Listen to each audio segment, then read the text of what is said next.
Soon the three fairies were zooming out to sea. The jewel trail led them over the sparkling waves around Festival Island, and then curved downwards. A small speedboat was chasing three mermitrons, and the goblin with the yellow bandana was at the wheel. Rachel, Trusty, and Maryam dived downwards and landed in a heap in the back of the boat. The goblin stood in shock and tumbled over backwards with the wheels spinning. The speedboat went wildly out of control. "The key!" Rachel shouted. Maryam lunged forward and turned the key. The engine stopped and the boat slowed down. The three mermitrons, Topaz, Granite, and Emerald, flicked their tails and shook their manes in thanks. "Evelyn sent her love," called Trusty as the mermitron swam away. "You pesky, interfering insects," the goblin squawked. "You spoiled my fun." "It isn't fun to chase animals and scare them," said Trusty in a firm voice. Rachel was looking around the bottom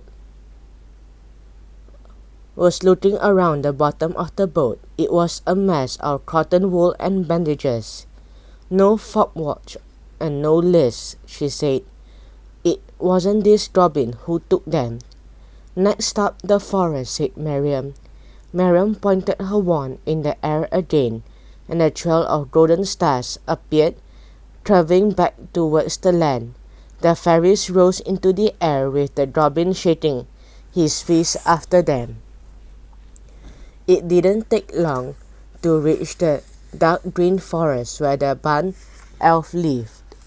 Almost at once they heard loud shouts and saw bright flashes of light from below. "Robin said that the forest was full of shy creatures," said Trusty. "Who could be making such a commotion?" "Let us find out," said Maryam in a determined voice.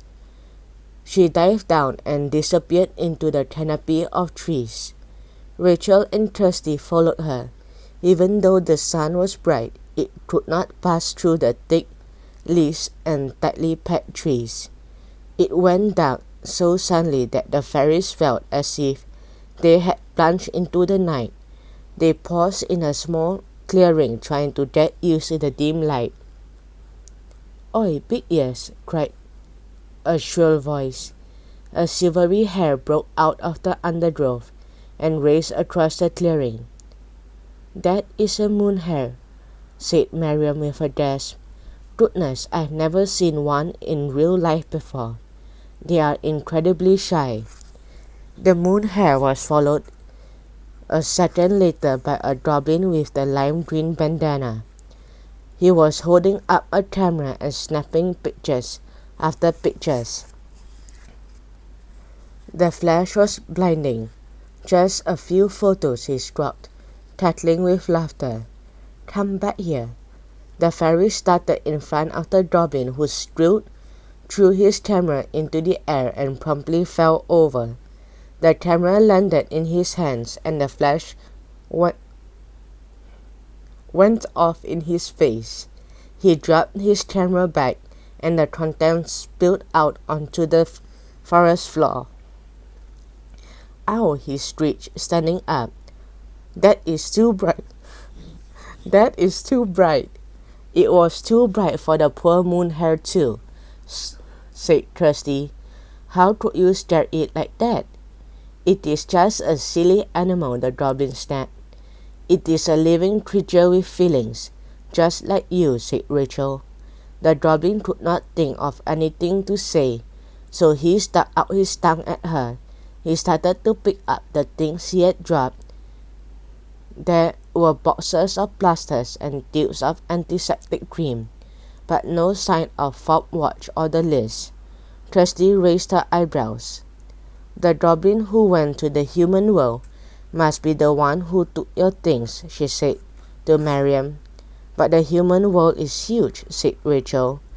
"How can we possibly know where to look?" "I do not know where to start looking," said Maryam, "but I cannot stop thinking about the human nurses. Without my stopwatch, their job will be even more challenging. Let us go back to the hospital where you found us, Trusty suggested. You can check the nurses there and it will give us time to think of a plan. Great idea, said Maryam. She waved her wand over their heads, and glittering fairy dust floated all around them. Moments later, they were back in a city hospital. At the end of the corridor where their adventures had begun. We are human again, said Rachel. Goodness, that was so fast that I didn't even notice myself growing bigger. Maryam tucked herself into Trusty's t-shirt pocket.